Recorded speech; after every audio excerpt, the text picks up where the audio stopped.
Folks out in YouTube land, welcome back. If you happen to be new to my channel, please subscribe while you're here.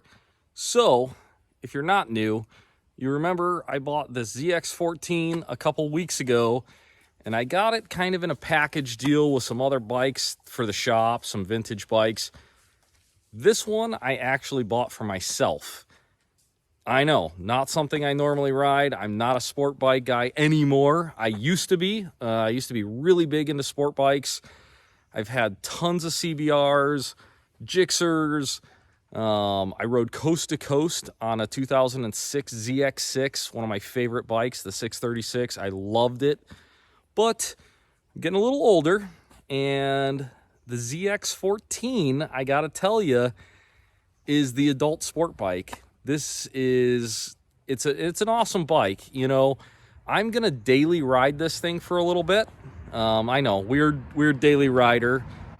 If you're not new to the channel, you know I have a ton of motorcycles. I mainly ride Harleys on the street. That's just because, you know, I'm not tempted to do crazy stuff and lose my license. But no, I actually really enjoy the Harleys.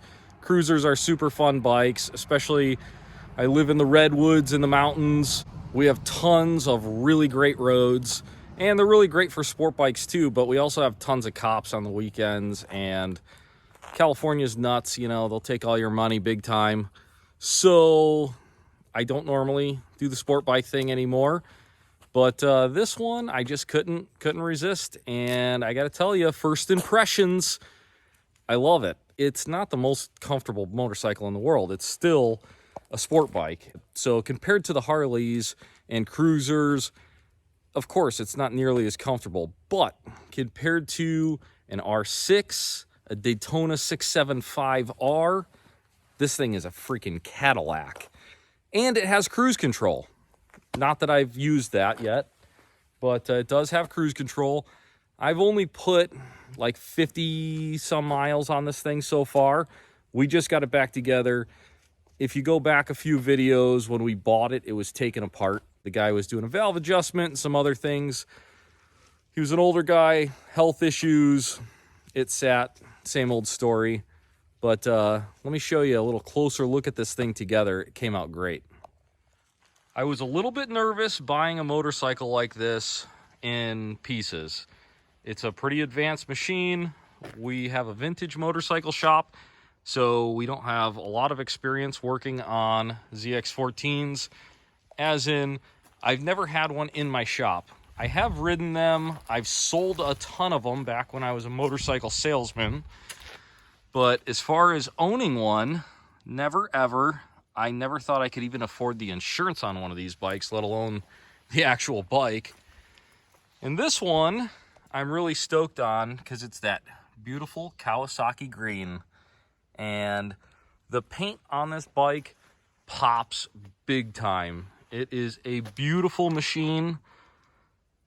Sport bikes kind of have, you know, that thing where they sort of all look alike. Well, not the ZX14. The ZX14 has its own look.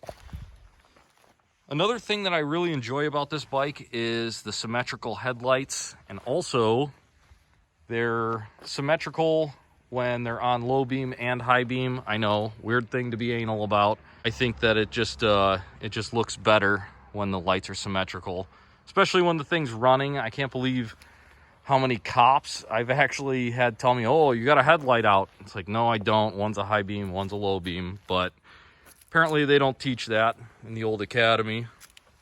But look at the flake in that paint.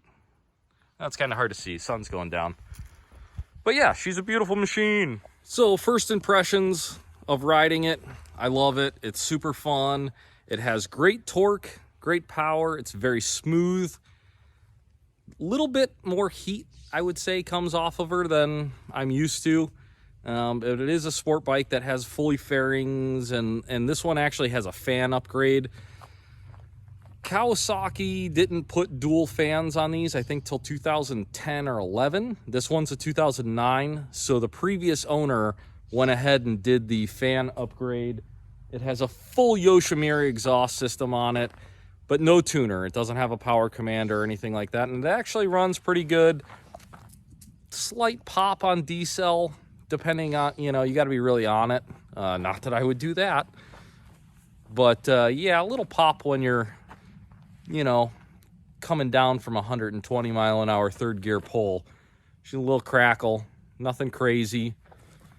I don't know. I've been telling you guys I got a new camera. I got that GoPro Hero 9, whatever it is, the newest one, 11, I don't know. iPhones and GoPros, they go nuts with the numbers. But anyways, I've been playing with it. I'm learning how to use it, so I'd like to do a couple riding videos. We'll do a long-term, you know, little review after I rack up like 1,000 miles. I'd like to do a couple of these on a few of my daily riders. I've been riding the Kawasaki ZX14r like a madman in the last 2 months. I think I put at least 1,500 miles on that bad boy in the last 2 months. I've been having a blast, so probably do some videos on that one. And then shop stuff, got a lot going on. But as always, thanks for tuning in. Hope you guys like the ZX14. Let me know in the comments. I know it's not a normal vintage bike or Harley, but you got to mix it up. Life's all about variety. All right, guys, have a great day. See you on the next one.